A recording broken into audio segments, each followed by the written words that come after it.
Fala pessoal, teve outro torneio recentemente que eu joguei muito bem, foi no sábado.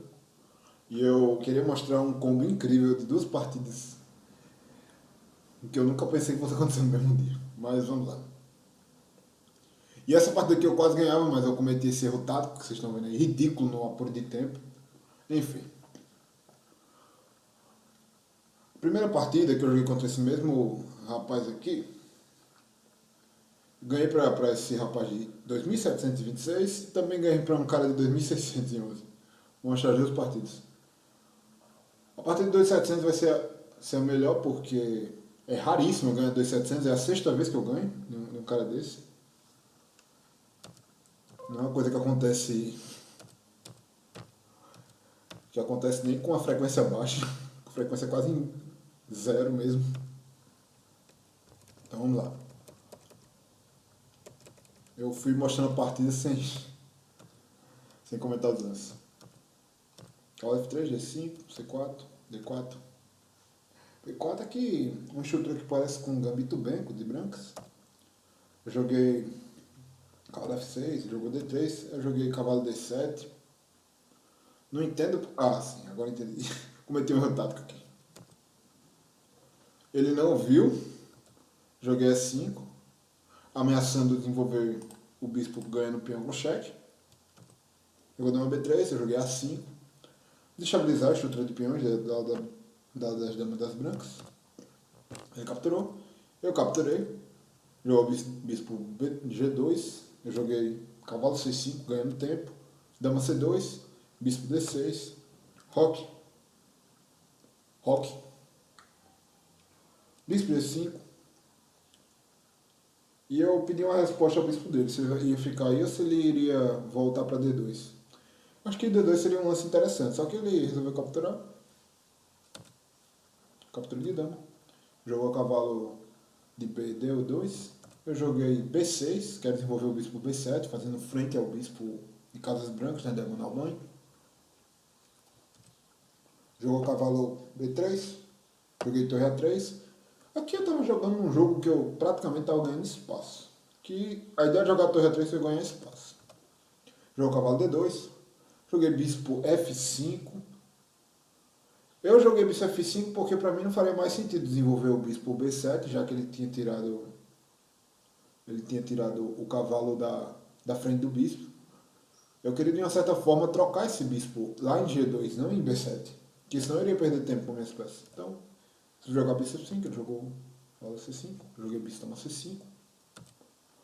Jogou cavalo E4, aqui eu troquei o bispo mesmo. Eu acho que o meu bispo desempenha uma função bem importante aqui nessa posição, apesar de ele estar bem mal posicionado. Esse bispo aqui ele impede que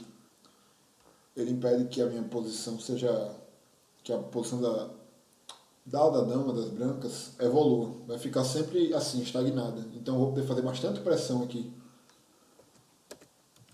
Se eu volto a dama para E7, que talvez fosse um bom também, eu ia ter o inconveniente de não poder jogar a minha outra torre em A8. Depois que ele trocasse os bispos. Inconveniente que eu vou ter ainda, é claro. Mas esse bispo aqui ele também tem a função de entrar bispo B4, bispo C3, já que eu vou trocar por esse cavalo. A vantagem de você ter um bispo de cores opostas é que você pode jogar seu bispo praticamente livremente na posição. Então, trocou. É um tipo de jogo bem diferente. Ele jogou torre de FB1. Aqui eu joguei F5, mas era para ter jogado bispo B4, que era para ter seguido com a ideia, bispo B4, bispo C3, de gerar pressão lá da dama. Aqui joguei F5, ele jogou bispo D5. E aqui perceba uma coisa, o tempo dele está em 2,43, meu tempo está em 2,21. Estamos no lance 23, praticamente foi jogado ao toque isso aqui, por ele. Jogou torre B3, eu tive que jogar a torre para 5. Aqui eu posso jogar C6 no futuro para poder jogar minha outra torre para 8. Jogar 4. Eu joguei E4. E a ideia de E4 é justamente por causa do C6. Pra que é 4? É 4 para ganhar um bispo. Só isso mesmo. Só que aqui não vai ganhar o bispo, que fique claro. Tem mais peças atacando esse peão do que defendendo. A ideia mesmo é só eu perturbar aqui para jogar D3 e bispo F2. Perceba que meu bispo ataca diretamente esse peão, minha torre também. Da liberação desse peão aqui e desse, eu consigo atacar esse ponto aqui e vou para uma posição um pouco chata para ele. Não é um lance muito legal, mas é um lance que psicologicamente abala. Então, jogou torre B5 aqui, completamente desnecessário. Aí eu joguei C6 sem nem pensar.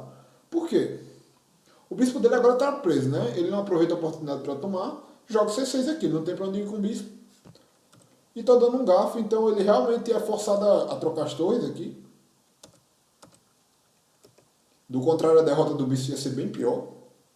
Porque se ele volta à torre, ele ia perder um bispo líquido. Aqui ele pode, pelo menos pode perder por um peão, que vai fazer uma certa diferença depois. Fez tanta diferença que ele ainda conseguiu segurar com esse final. Se ele volta à torre aqui, ele não ia ter como segurar aqui. Então, joguei F4, jogou dama D3. E aqui foi uma partida que eu tive que ter muita paciência, porque se eu tenho um hábito terrível, eu tava uma partida boa contra um cara forte e soltar, perder por alguma besteira. Então, eu tava pensando, caramba, se eu desperdiçar essa partida eu vou ficar muito puto. Eu joguei peão toma G3. Aqui eu fui jogando, tentando jogar o mais calmo possível. Eu tinha bastante tempo. Sem dar nenhuma oportunidade a ele. Por isso que eu joguei torre B8. A ideia da torre B8 é clara, para evitar que ele tenha qualquer contra-jogo aqui. Jogou torre B1, torre B4. Vou ficar com 2 peões passados aqui, se ele quiser. Eu joguei dama D7. A ideia da dama D7 é evitar dama F5. Também posicionar a dama para G4, ameaçar o peão de A4. Tem várias ideias com isso. Jogou torre H1. Torre toma 4. Aqui eu não tenho como controlar a coluna H mesmo. Então eu preferi usar meu peão passado como um triunfo no final. Jogou torre H4, joguei torre B4, jogou torre E4. Nem torre E4 não tem nada, porque minha dama protege essa casa, que é a casa crítica. Aqui a ideia é muito simples, é dar um cheque simulando um corredor. Por quê? Porque se, por exemplo, eu jogo uma dama C7 aqui, joga cheque-mate. Cheque, bispo F8, cheque-mate. Por quê? Porque a dama controla a casa de saída do rei. Então, é como se eu estivesse na posição de levar um corredor aqui. Mas como minha dama está protegendo a casa crítica, sem maiores problemas. Então eu joguei A4. Jogou torre E6, torre B6. Comecei a perturbar para trocar aqui, porque não vou permitir que ele fique com atividade. Aqui ele jogou dama F5, obrigado. Trocou as peças, como eu gostaria. Eu troquei, sem maiores problemas. Esse peão dele não tem como passar, então ele capturar de peão ou de dama ia ser indiferente. Se eu capturasse de dama é até mais fácil de ganhar, mas ele capturou de peão. Joguei dama C6 cheque, rei H2. Ele também não tem a oportunidade de ficar dando cheque. Cheque aqui, porque o bicho está aqui. Ele tem que jogar dama F7 para jogar E7, para depois tentar dar cheque. Mas se eu jogar dama F7 para jogar E7, ele vai querer curar o peão, é mais lógico. No entanto, eu tenho a opção de também sacrificar meu bispo pelo peão, ao passo que eu avanço o meu. Então, joguei A3. Ele voltou, porque, convenhamos, essa ideia nem daria tempo. Ele nem teria tempo para executar essa ideia. Porque nessa posição aqui, eu coroo a dama e ele não tem como ter cheque perpétuo, porque eu jogo vamos lá, A1. E aqui acabou. E daí para encontrar um mate, não é questão de pouco tempo. Então, eu joguei. Eu jogo dama B1. Joguei dama E6. Meu tempo aqui quase ficou abaixo de 1 minuto, mas também não faria diferença nessa hora. 1 minuto para jogar um final desse aqui é bem tranquilo. O meu medo era desperdiçar antes, de cometer um erro antes. E aqui, ele voltou, eu joguei dama G6 para parar o cheque, que eu acabei de explicar, que a dama G6 ela controla casas críticas. Eu joguei dama F5, aqui era para ter jogado dama E4, dama E4 era mais forte aqui. Mas, joguei dama F5, jogou G2. joguei D3, e aqui eu comecei a encher o saco, porque D3, lembra que o ataque indireto, agora virou ataque direto. Aí quando ele capturou, capturei de cheque, e aqui a gente entrou numa sequência de mate bem legal. Eu joguei dama F1, ele jogou rei G4, eu joguei H5, não sei como eu vi esse lance, mas eu vi H5, jogou rei H5, eu joguei dama F5, eu jogou rei H4, eu joguei bicho F7. E foi assim que eu ganhei a sexta vez para um cara de 2.700. Foi a minha terceira melhor vitória no Blitz, em termos de rate. Eu ainda não acho que foi a melhor, em termos gerais, a melhor vitória ainda foi contra o GM, porque aquela partida ali foi icônica de eu ter salvo com o Bispo F6. Eu postei essa partida aqui no canal. Foi a partida contra o Castelcito. Bom, essa foi a primeira partida do dia. A segunda partida do combo, eu também ganhei de outras pessoas de 2.500, 2.400, 2.300. Eu ganhei 10 partidas seguidas nesse torneio. Foi uma coisa absurda. Foi tipo assim, um dia que não tem explicação, porque eu vinha de uns berserks perdendo aqui, aí eu comecei a ganhar. Lembrando aqui, eu já não estava dando berserk. Os berserk estavam falhando, eu fui jogar devagar aqui. Mas, vamos lá. A segunda partida que eu quero mostrar, e a última, eu não vou nem comentar muito essa, porque essa foi uma partida até relativamente rápida. Joguei contra um adversário de 2.600. E aqui, não cabe a mim julgar se o meu adversário me subestimou ou não, mas foi muito estranho o rumo dessa partida. Joguei F3. Joguei F3 aqui, jogou bispo B4, joguei bispo D2, rocou, joguei E3, B6, bispo D3, bispo B7, cavalo de G2, D6, dama C2, dama E7, rocão, cavalo de BD7, torre F1, G6, H4. E aqui, uma coisa que eu deixei de ter, desde que eu jogo xadrez faz tanto tempo, é de ter medo de atacar gente mais forte que eu. Eu sempre faço ataques. E aqui não foi diferente. O fato do cara ter 2.600 não me amedronta para dar um ataque. E aqui eu fui calmamente desenvolvendo meu ataque. Aqui foi um erro tático, que fique claro. Percebi depois. No entanto, apesar de eu ter perdido esse peão, eu aproveitei a oportunidade. E a dama dele está praticamente fora de jogo aqui. Então, vamos avançar os peões e ganhar tempo aqui. Transformei meu erro numa oportunidade de melhorar um pouco minha posição. Então eu joguei esse lance, ele capturou. Eu capturei de torre, ganhando tempo mesmo. Jogou dama E7. Aqui eu joguei D5 e aqui foi um lance ruim. Muito ruim. Muito ruim mesmo. Me emocionei nessa posição aqui. Acabei jogando um lance que é completamente desprezível. Porque quando eu vi que o cara tinha cavalo E5, eu pensei, caramba, eu estraguei a posição de ataque que eu acabei de criar. E eu pensei, não, eu posso dar esse sacrifício aqui? Eu não quis dar o sacrifício porque eu pensei, não, eu não tenho como prosseguir com esse sacrifício. Como é que eu vou prosseguir com esse sacrifício? Eu pensei, opa, aqui não. Eu pensei, como é que eu vou prosseguir?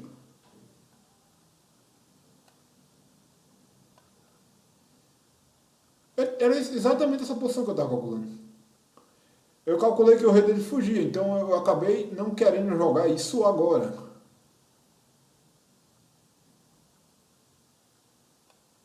O que não me veio à cabeça é que eu tinha torre H6. Minha nossa, eu tinha torre H6. Eu tinha torre H6, eu nem vi.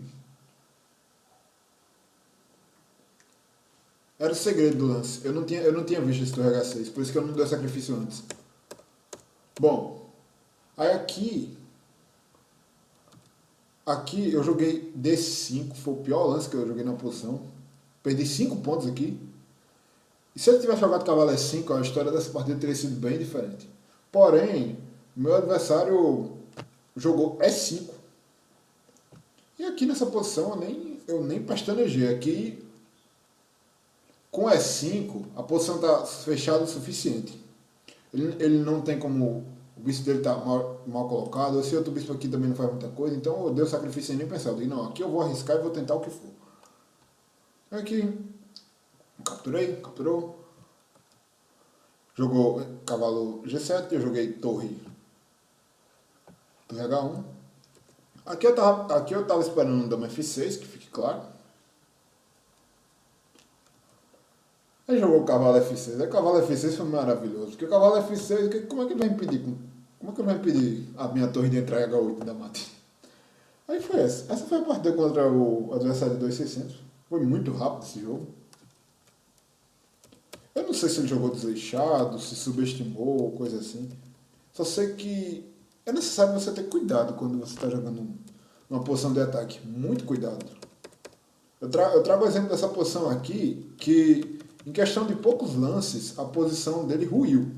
Ruiu completamente. Ruiu de uma posição que estava até sólida. Nessa posição aqui, eu acredito que ele tá muito bem. Eu gostaria de deixar de preto essa posição aqui.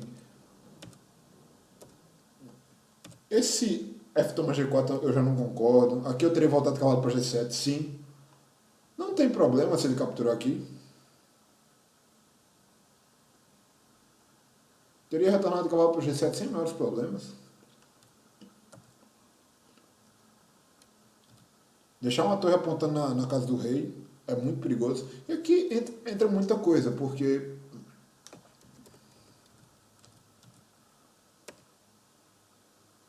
a posição... Nossa! Esse aí foi feio, viu? Torre G4 foi um erro. Torre G4 foi um erro, porque ele tinha dama G4. Eu nem vi isso. Eu dei muita sorte nessa posição. Dei muita sorte mesmo.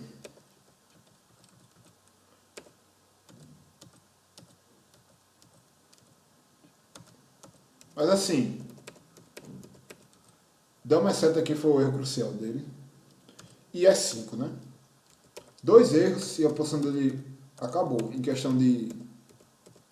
Aqui, que era o lance 15, quando a posição dele estava ok. E no lance 20 ele já estava abandonando. Então é isso, galera. Tomem cuidado de abrir linhas. Não abram linhas para o adversário. Não precisa abrir linhas para o adversário. Se forem abrir linhas, tenham bastante cuidado na defesa dessas linhas. Aqui, ele poderia ter jogado G4, ter capturado a torre e seguido o final. Com certeza. Até porque duas torres uma dama enfrentar duas torres é muito difícil. Muito difícil mesmo. Você tem que ter uma certa técnica, você tem que ter muito cuidado para posicionar seus peões, porque você perde muito peão se você tiver uma defesa frágil. É complicado jogar um final de dama contra duas torres. Acabou. Acabou que foi essa partida. Tem 18 minutos de vídeo, eu vou aproveitar para mostrar a outra partida 2.500 mais. Ganhei do 2.600, o 2.600 e o 2.500. Uau!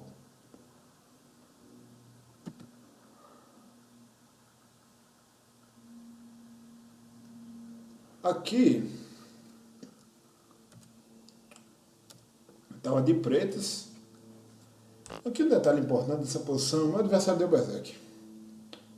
Deu Berserk, ficou jogando com 1 minuto e meio, então aqui eu pensei, não, vou jogar devagar e tentar segurar o cara aqui até o tempo dele ruir. Foi avançando aqui. Jogou bispo B3, joguei cavalo 7, C3, roque, torre D1, D5. Eu sabia que ele ia jogar D4, então eu quis me antecipar e jogar D5 logo. E torre B8. Ele jogou A4, eu joguei B6. Ele jogou cavalo D5, eu joguei bispo A6. Não quero que essa coluna D seja aberta. Jogou cavalo B5, eu joguei torre D7. Ele jogou bispo C2, joguei cavalo A5. Quando eu joguei cavalo A5, ele não voltou o cavalo. Nem jogou B4, não sei. Aí eu capturei esse aqui. Capturei, ganhei um peão, ele jogou H5, eu capturei o peão, ele não pode capturar de peão, porque cai a dama, então ele teve que capturar de dama. E aqui eu voltei a dama propondo trocas. Jogou dama G4. Aqui eu joguei E5. Jogou bispo. Por que eu joguei E5? Sim, porque eu não queria que ele jogasse D4. Nem entrasse com bispo F4, nem um bocado de coisa aqui. Aí ele jogou bicho G5, eu joguei F6. Ele jogou bispo E3, eu joguei F5. Aí jogou dama H4, joguei bispo F6. Ele jogou bispo G5, eu capturei. Aqui eu não quis propor a troca de damas, porque eu perderia o peão D5. Então porque dama F6, depois que eu capturar essa dama, depois que trocar essas damas, eu não estaria mais defendendo o peão de D6. Então eu joguei dama D6, o peão D5 no caso. Joguei dama D6, ele jogou H toma G6, eu joguei cavalo toma G6. Por que cavalo toma G6? Porque se é para eu deixar minha posição do rei completamente desestabilizada, com esses peões mal posicionados, que pelo menos eu tenho uma coluna que eu possa operar minhas torres e atacar o rei dele. Então, foi assim que eu pensei nessa posição. Eu capturei de cavalo, ele jogou torre E1, joguei torre E8, jogou dama D2, joguei rei H8, seguindo o plano de usar a coluna G não como alvo para mim, não como uma debilidade, mas como minha própria força. Transformei minha dificuldade em oportunidade. Desculpa, isso aqui tá parecendo motivacional, mas foi o que eu fiz aqui nessa posição. Joguei torre F6, a ideia é liberar o cavalo e atacar a dama, ganhando tempo. Jogo cavalo G5, eu joguei torre E8, torre E7 para evitar qualquer chance de um mate aqui. Jogou cavalo. Jogou dama H5, eu joguei cavalo F4, jogou cavalo F7, que não me pergunte o porquê. Ele não tinha nem peça suficiente defendendo. Se ele tivesse um bispo em D3 seria até compreensível, mas não é o caso. Eu capturei, ele voltou, eu joguei torre G8. E aqui torre G7, lembra? Galera, uma dica pra vocês aqui,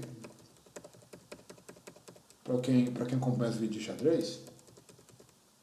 Quando vocês derem Berserk contra um adversário, principalmente se for um adversário que não tem uma diferença de rating tão grande pra você, aí você vai dizer, nossa, mas 150 pontos é uma diferença considerável. Sim, é uma diferença considerável, mas eu tenho quase 2.400.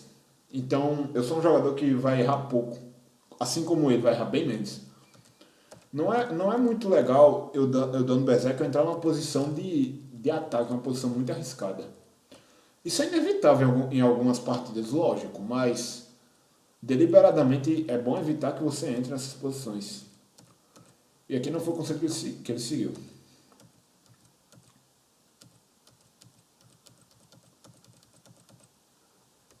Não foi o conceito que ele seguiu porque ele acabou se arriscando muito para tentar alguma coisa aqui na ala do rei e isso deu oportunidade para que eu começasse a usar a ala do rei como motivo. E foi isso. Foi uma partida contra o meu adversário de 2.500, completando o combo de 2.500 mais. E é isso, pessoal. Esse foi o vídeo de hoje. Boa sorte nas partidas de vocês aí e valeu!